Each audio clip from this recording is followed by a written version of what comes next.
was a big surprise seeing that last film there. I'm the one on the right who runs off after Bob Godfrey and Bruce Lacey there into the distance.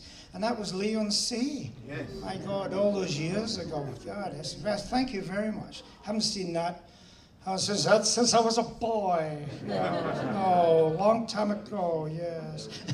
And it was almost filmed like what we have like a pop video. It was a kind of a pop video of its day, wasn't it? Because it was actually filmed for a TV series. Yeah, well, I was working at television company Associated Rediffusion as a designer, and there was a lady called Joan Kemp Welsh who did a program called Cool for Cats, which was the first ever sort of pop program, you know, where they ran these discs, 45 RPM for those of us who remember them. And they had Elvis Presley, they had Lonnie Donegan and that.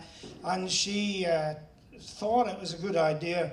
She said, do you know anybody that, you know, could make films to cover these things? And I jumped in like a shot, you know. I mean, I knew Bob Godfrey, who Biographic, and Bruce Lacey. So the three of us got together, and the Associated Rediffusion commissioned us.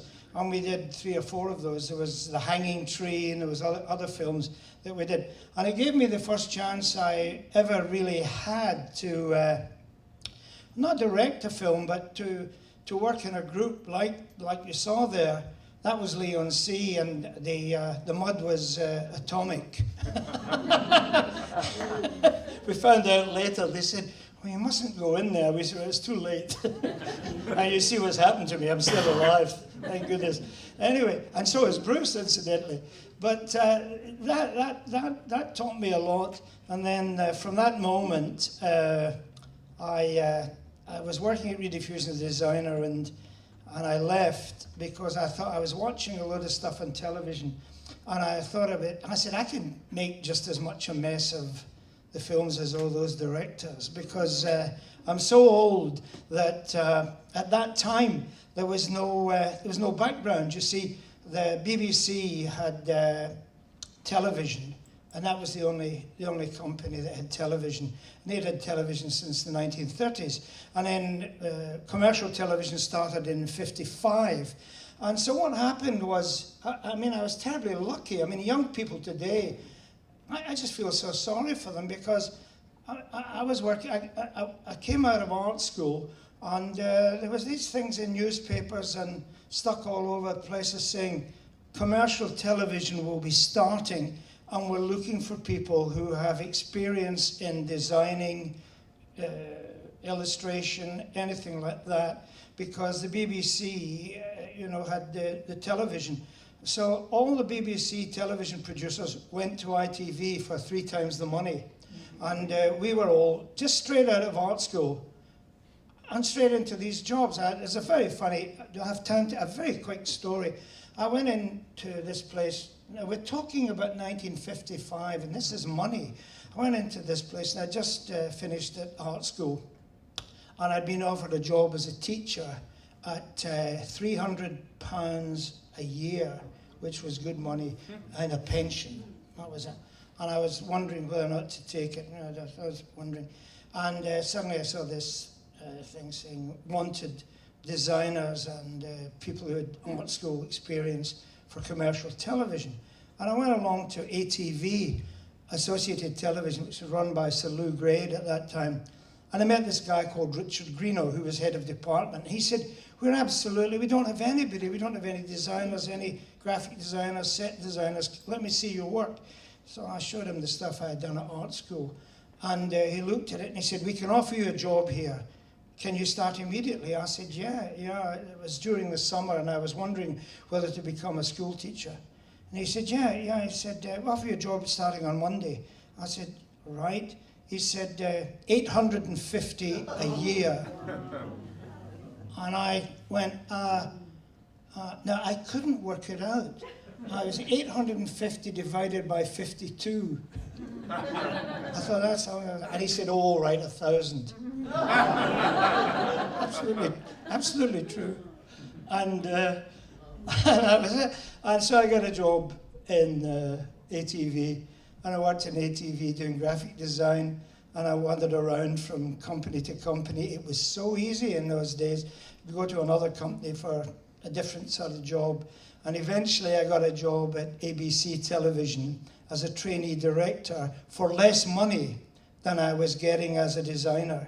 But I took the job because I wanted to try and be a director. And so I got this job, and I got a trainee director's exercise after I'd been there 6 or 7 months. They said, would you do a trainee director's, just show us some of your own ideas, because I'd be doing these advertising magazines in those days, which were done live, so that when they were advertising sausages, the sound of the sausages sizzling, it killed the dialogue. You couldn't hear what the actors were saying.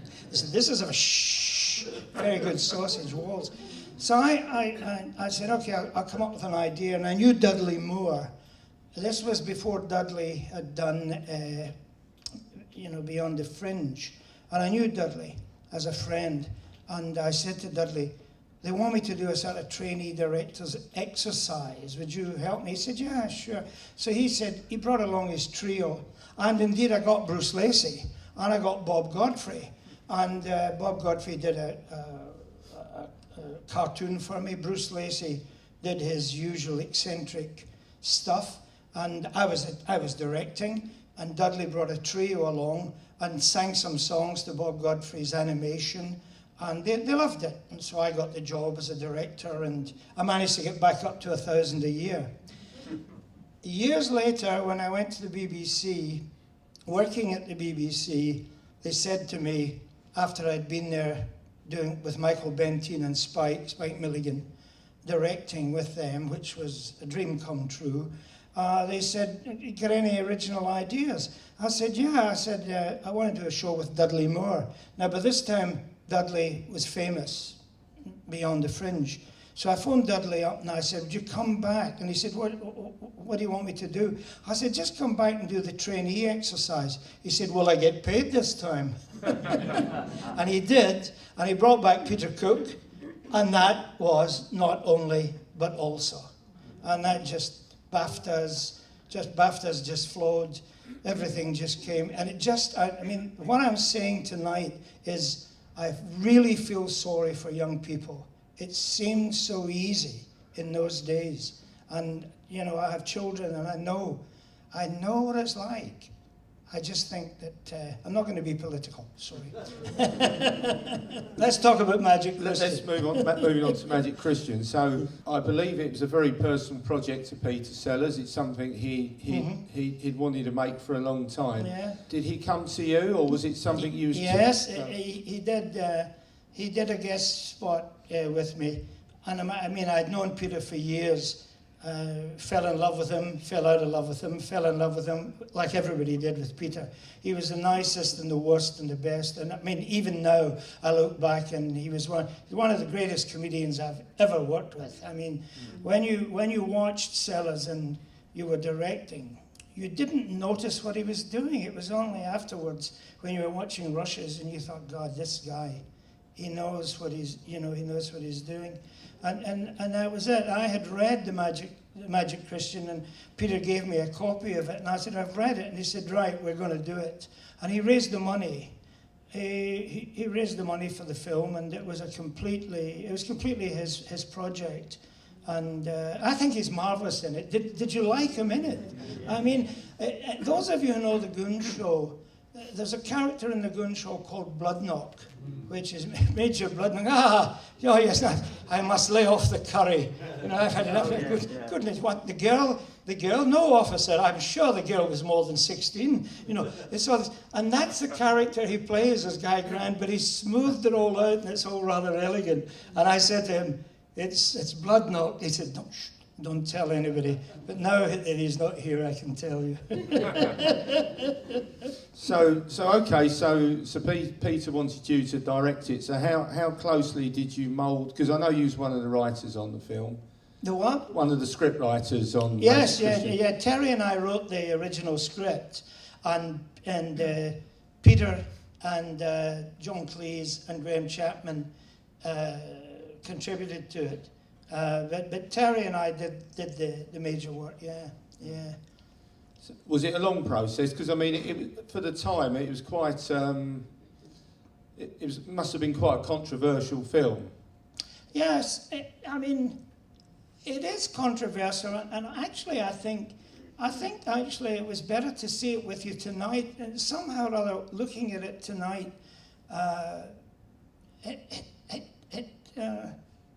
it got to me because I didn't realize when we were doing it just how strong the statements are in it. You know, I think because Peter was in it, Sellers was in it, and Ringo, I think I thought it was funnier rather than political. But seeing it now, did you find it political?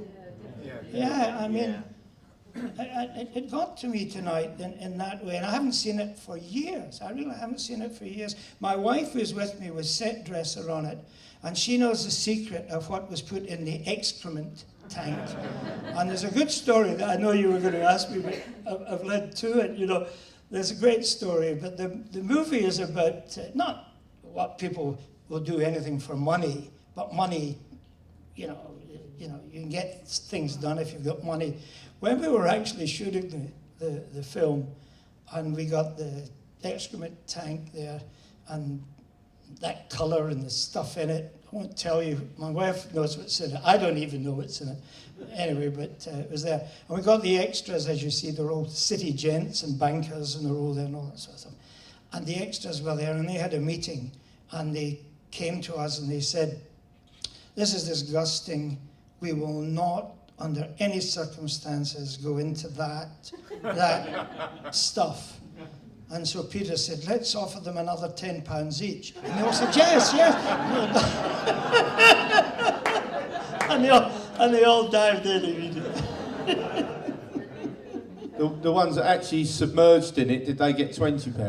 Yeah, well, exactly. Yeah. Some of them began overacting, and really, because it was real money. You know, they were trying to find the money. There's a marvelous story as well about the Spike Milligan bit. You know, where he's the traffic warden and eat the thing, and says you needn't eat the. That was all completely improvised. But he says you need to eat the plastic. That's all right, son. Don't you worry. He eats the plastic. And there's another two bits, and you can't actually hear it because they were thrown away. I know you can hear Spike. As he's leaving, he shouts, "I'm here every Thursday." Exactly. But Peter actually shouted out the car, "Oh, monthlies are better for me." And I mean, the two of them, that sequence was supposed to take 2 days to shoot. We started at 8 o'clock in the morning. We were finished at lunchtime. And the producer, who had given us 2 days, said, "My God, I said, well, you see, you know, things like, you know, they think that Sellers and Spike are very undisciplined, but when they really believe in a subject like that, they did it in 2 hours, 3 hours. Amazing, I know." They're just brilliant. I mean, they must have been such great mates from the Goon show at the time. Oh, and yeah. Stuff, so. Yeah. And I directed a Goon show, you know, one of the television ones. I did Tales of Men's Shirts. Yes, exactly. Can you still get that? Yes. Oh, it exists? Oh, you can get it, yeah.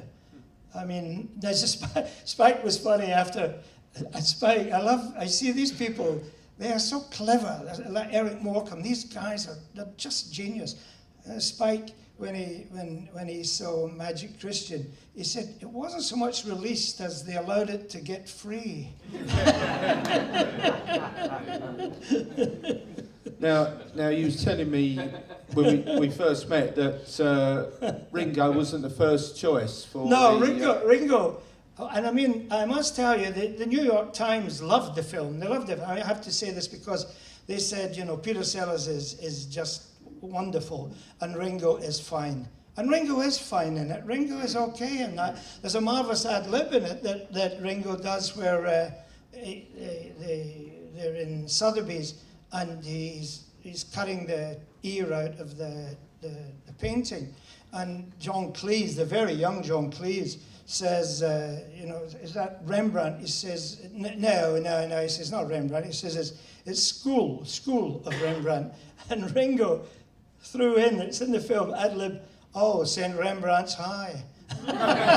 Which is lovely, lovely. It should have been John Lennon. John Lennon was supposed to play the part. Yes, and we were supposed to go to America and do the excrement vat in front of the Statue of Liberty. That's where that's supposed to be done. However, John couldn't go to America because just before we were ready to go and getting it all set up, we suddenly got news that Nixon, that if John set foot in America, he'd be arrested.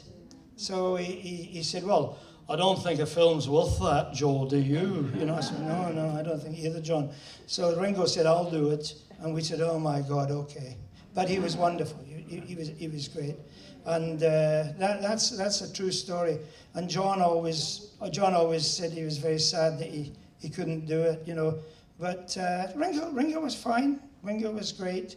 And it's very interesting when you hear these stories, you know, because what actually happened was that when we got to America, the producers, Commonwealth United, then refused to let us, the producers who put the money up for the film, then said they'd changed their minds. They were even disgusted by the excrement vat in front of the Statue of Liberty. They were disgusted by it. So Peter Sellers said, right, I'll pay for it. So we came back to Britain and we shot it, as you see, with the city of London behind it. And Peter paid for that. He believed in it, yeah. It's one of those things. It's, you know, it's a political film, but I hope, and I did hear some people laugh, so it's okay. It's a comedy as well. So while we're sort of mentioning all the Beatles, of course, Paul McCartney wrote... Or yeah, he wrote the Come and Get It. That's right. For Badfinger. Yeah. And on some of the versions, the actual lyric is sung by Paul, but I don't even know whether that version was Paul's voice at the beginning of the film or not. But on some of it, it is. And indeed, I hate to say this, on some of the versions, the Yul Brynner sequence, you know, where he takes and he sings Mad About the Boy, in some versions it's my voice.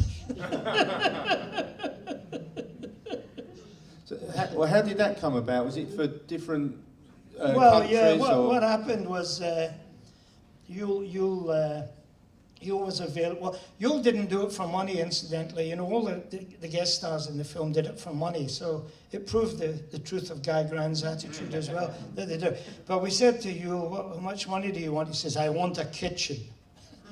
He got a kitchen in his house. But no, as you know in films, when Yul turned up, we had to have a guide track that he could work to, he could mime to. So we didn't have a singer at that time. So I and Peter wasn't available. So I went into the dubbing theatre and I sang the song with the backing track and gave it to Yul. And Yul had it for 2 or 3 days. And then came in and was rehearsing with it. Oh, that is a good story. And Yul came in and he rehearsed with it. And he said, the person singing this, he's above the beat, he's behind the beat, he's very good, this wonderful girl. I said, it's me. And he said, okay. And Polanski, who's the other guy in it, that says, you know, you'd care to buy an American a drink, you know, Polanski came up to me and he says, bloody directors, we have to do everything, Joe, don't we? I mean, the cast is inspired. I mean, You what? The cast in the film is inspired, all the different characters. Yeah. Was that a long process to get all them people Oh, together? yeah. I mean, the Hamlet at the beginning was Richard Harris to start with. It was supposed to be Richard Harris.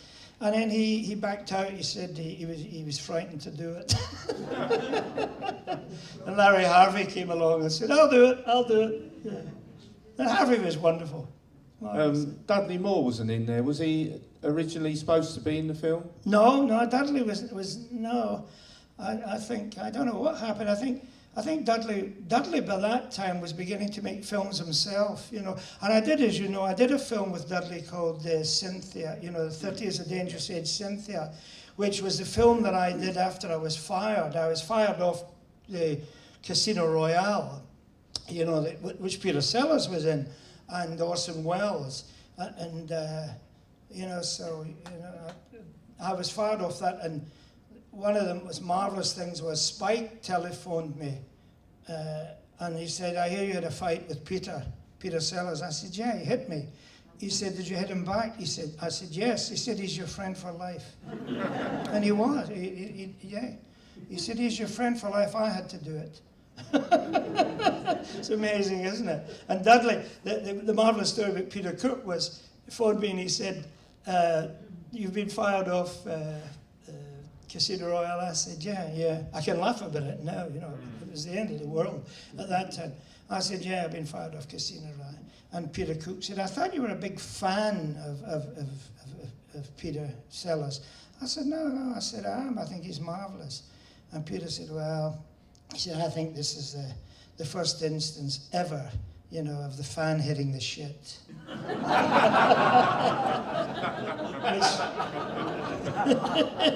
going to think about it, don't you? And that is Peter Cook did. So Dudley said, the next thing you have to do is a film. You've got to start working again. And he and John Wells got with me, and we did 30 is a Dangerous Age, Cynthia. And I mean, Dudley was a beautiful, marvellous friend. Oh, it was the Christopher Lee.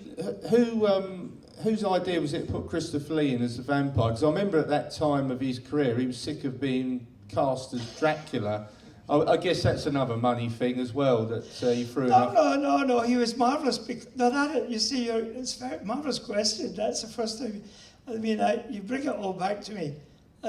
During lulls in filming, and Christopher would take the teeth out, and he'd said to me, you know, Joe, I said, what? He said, I've being asked to do Dracula all the time. I have to do Dracula. I said, he said, I'm actually a very good baritone. I said, what? He said, no, on the road to Mandalay. I said, cut. He was trying to get a job as a singer. Absolutely true. He said, I have a very good voice, you know. I said, a singing Dracula. Oh, he would have done that as well. Of course he would. He was a great ham. And I mean ham in the great word. I mean, he was, I don't know if you're not as old as me, but when you think of Christopher Lee, and you see these early Errol Flynn movies, he plays Spanish captains in the ships, you know, when Errol Flynn, Captain Blood, is capturing these Spaniards and putting them down below. You are not going to put me down below. And that's Christopher Lee. Good evening, your rooms are ready. It's still the same Dracula, you know. That's it. The same voice. So, obviously, you're directing this film, you're directing Peter. Did Peter ever sort of interfere with your direction at all? But he didn't, you see, that's, it's a wonderful question. Just being a director is a whole different thing from being an actor. You know, Peter would say, I don't really think that sequence is working. I said, well, you have a go at it. And he would have a go at it for a day and then say, oh, you get on with it. You know? Yeah. Absolutely, you know, it's that thing. I mean, directing it's a different thing, you know, especially when you do a big feature film, you know. You have 6 months preparation on the script. Then you have 3 or 4 months preparation before you do the film with casting and all that in it. And then you shoot the film. Now, the film is nothing. That's like 10 weeks. But then after that, you edit it for months. And then after that, you sell the thing for months. You know what I mean? The shooting period is that. That's the thing. But then as a director, you realize that you've spent 1.5 years of your life or 2 years of your life on one film, and you're being sued because you haven't done your income tax, you haven't, you know, everything. And people don't believe that. They say, oh, come on. I said, no, it's true. You haven't paid the gas bill. You haven't done anything. You know, these things, it's a completely, you know, and as Peter Sellers, I used to say to Peter, why don't you direct more? He said, no, I did it once, never again. He said, it just takes up your whole life. It really, you know, when you're on it, it's your complete life, your children, everything, you know, and your family have to understand what you're doing. And thank God I have a wife who is in the business and understood. You know, exactly. You know, it's a terrible thing, but it's addiction. It's addiction. You know, that thing of and getting it right. You know, on the day, there's two ways to direct. You can be an absolute swine, or you can be a complete con artist. But however and whatever you are, you've got to come off the floor knowing that at one time you got exactly what you wanted. And it's you know, it's Got to be a strong personality, that's for sure. yeah. Okay, I don't want to ask all the questions to Joe about the Magic Christian. Has anyone got any burning questions about the film or Joe's career? Hello, Joe. Yeah, hello. Peter I does. know this lady. Peter does a lot of the auxiliary voices, like at the beginning, the constable poking Ringo in the park, and the scene where the two of them are next to the pool and the guide is walking the group around, but it's Peter's voice. Oh yeah, no, Peter, no, you're right, and it's my voice, and I mean we had great fun on the film, you know, when you see Wilfred Hyde White on board the ship, and the guy comes in and says, "Take me to Cuba." That's my voice, you know, and Peter's voice is used in lots of other bits as well. We really loved it. We used to go in and he'd say, "You do that, and I'll do this," you know. Yeah, no, it's absolutely. But Peter's voice, you know. I mean, I'm in the middle of writing a book at the moment, and when I was in the throes of being fired from Casino Royale, and we were talking to Peter, and we had this idea in Casino Royale that Peter is James Bond when he plays cards with Orson Welles at the end, Le Chiffre. I said, and Spike was brought in. He was going to write a bit, but it never transpired. And Spike came in with this idea of saying, well, you should be inspired. You know, he said, if Orson's going to do cheap tricks of levitation, conjuring tricks, you can be inspired. He said, you can be Mozart, you know, Amadeus, loved by God. He said, you can be St. Francis, he's hearing God's voices and flowers and everything. He said, you can do it, you can do anything like that. And Peter was sitting there, and Peter said, I'm very good at voices. He was so sincere and innocent, you know, and it was lovely to see Spike. Spike, if you got Spike and Peter in a room, Spike was in charge. Really in charge, yeah. He could tell Peter what to do. I've been with Spike on a movie when Peter was reading a line and Spike said, "Joe," and I said, "What?" He said, "Can I?" And he'd say to Peter, "Don't say it like that, you know, say it like this." And Peter would say, "Oh, okay, Spike," and do it. And I said to Peter, why? I've never seen you take a reading from anybody else. And he said, "Well, Spike wrote it." And he said, "No, leave it to Spike." And it's very interesting because Spike said, "Don't do that," you know. Yeah. Was Spike Milligan as manic or as mad in his normal life as he always seemed to be on stage, television or film? Well, Was that his normal way of living? no, he was depressive, you know, and so was Peter. You know, they were both depressives. And, I mean, I can't really speak, you know, authoritatively about that condition. But they have highs and lows, depressives. You know, Spike could be right up there, and Peter as well. I mean, I've worked with Peter and Spike on movies, and they'd be right up, and then you would have to stop for a moment or two, and somebody would say, "There's a call from Mr. Sellers or a call for Spike," and you say, "Well, let them go and take it while we're sorting something out." And the person coming back would be a different person. They'd get a phone call, and just come back. And I look at Peter, you could look at Sellers, and there was no colour in his face. It had drained completely. And you know, comedy is energy. Comedy is energy. And I just say, you better go home. Oh, thank you, love. Yeah, and he'd just go home. And you wouldn't have to ask him. But a phone call could just completely change him, you know. And he could be quite aggressive, you know, having changed, you know. You know, I've seen him send, well, I mean, there's stories at Legion about him, you know, people coming on set wearing purple. Once they get off, you know, get rid of him or her. Oh, yeah. But he could be like that. And Spike, of course, Spike was the writer. You see, Peter was never a writer, but if you got Peter in a room and you're rehearsing, you know, Peter would come up with ideas in character, wonderful ideas that the writer would never come up with.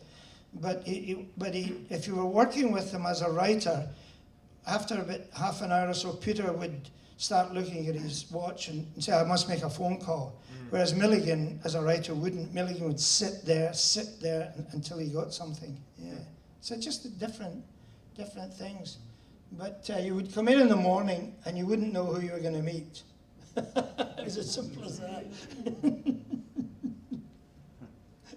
Any other questions? Were you ever associated with Dudley Moore when you went to Hollywood? Oh, yeah, no, Dudley and I remained friends right up until he died, yes. In fact, good. You see, it's marvellous when you ask questions because you get right past the star.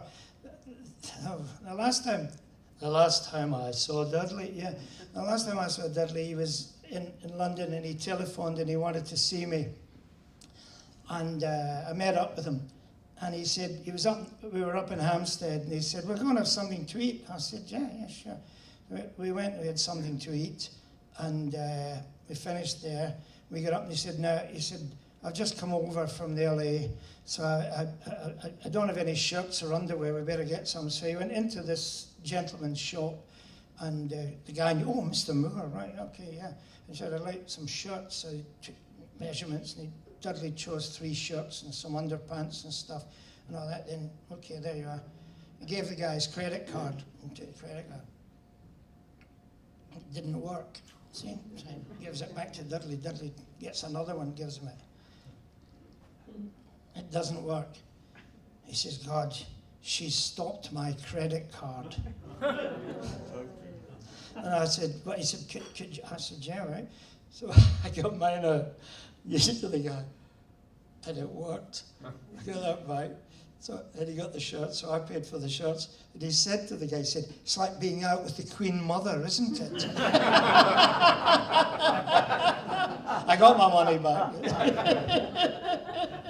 And that's the difference of working with somebody like Dudley Moore. He was a friend all my life, and one of the nicest people I've ever met, you know. And you know, when we were doing Not Only But Also with Peter Cook and Dudley Moore, and we were rehearsing, and we'd rehearse the comedy stuff and all that and other. And then during a lull, we'd be working on something else, and Dudley would go and sit down at the piano and start to play, and the whole film crew and everybody would stop working and get round the piano. I eventually had to, you know, every day I used to have the key and lock the piano. I just had to lock, because he just attracted everybody. He was, you know, wonderful person. And everybody would all stop working and start singing around the piano.